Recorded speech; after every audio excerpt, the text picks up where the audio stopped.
The state of a quantum particle is entirely captured by its abstract state vector in Hilbert space. When we describe a state vector for a particle or a quantum system, we essentially have all the information about that system.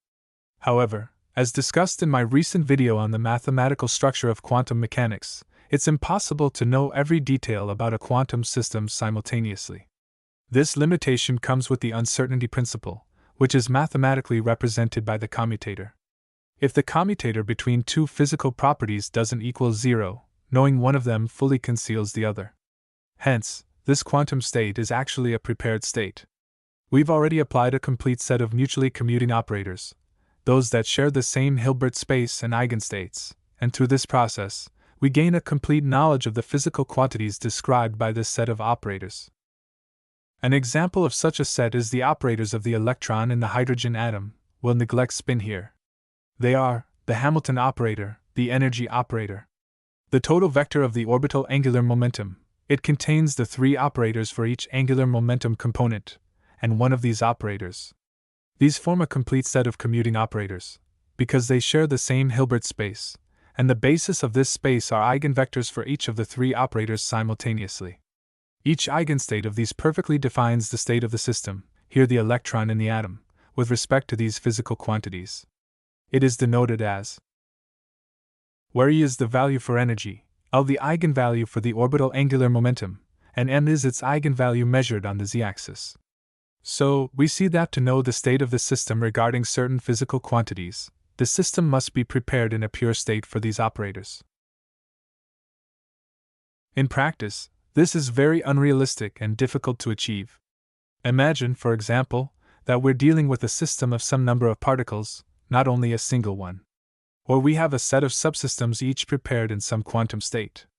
In that case, the system doesn't exist in fully pure state. Fortunately, the issue of fully preparing the quantum state for the entire system is not necessary, because if we were smart we could use some statistics to obtain experimental results. For this purpose, we use what's called a density operator, also called a density matrix or the statistical operator. It is the most general form of quantum description of systems, a generalization of the pure state vector. If the set of physical observables we measured is incomplete, that is, it does not give enough physical information about the system to describe it, we say that the system exists in a mixed state, a weakly prepared state. Then we don't describe the system by a state vector that exists in Hilbert space, but rather say that the system is with some probability p sub s, in this or that state. We are not 100% sure, as we've said, because the state is not fully prepared but only partially. The density operator is now given by. Note that the sum here is taken over the possible pure states of the system. It is just a statistical normal sum. And this again is the outer product. For a pure quantum state, the expectation value of the measurement results for a given physical quantity, described by the operator, A, takes the form. However, the case now is worse.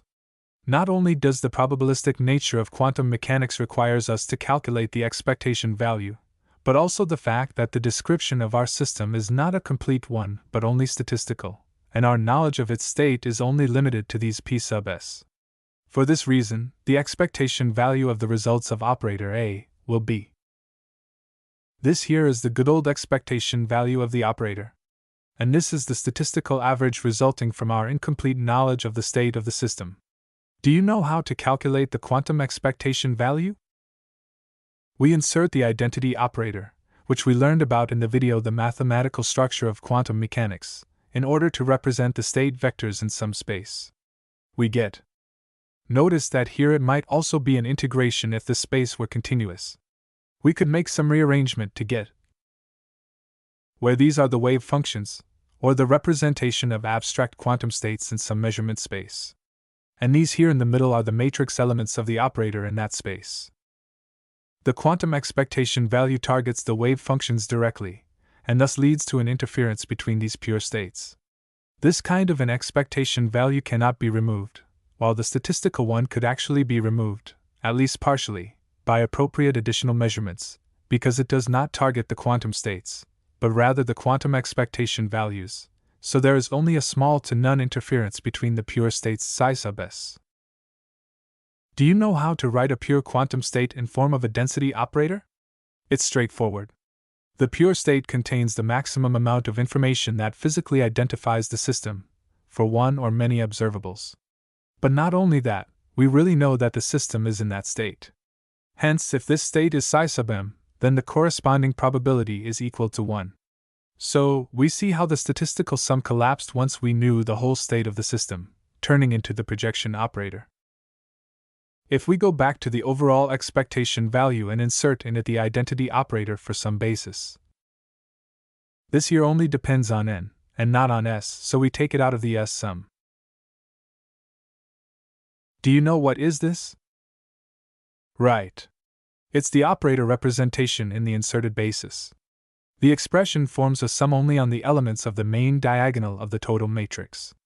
We call the sum of the diagonal elements of a matrix the trace of the matrix. So, the total expectation value for a mixed system is calculated by. This is good. Can you now tell me how much the sum of the diagonal elements of the density operator is equal to? It's equal to 1.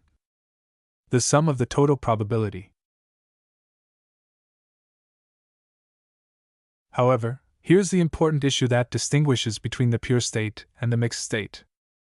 For the pure state, the whole sum collapses to only one term, as we have seen, so that the trace of the square of the matrix is equal to 1. A really trivial result.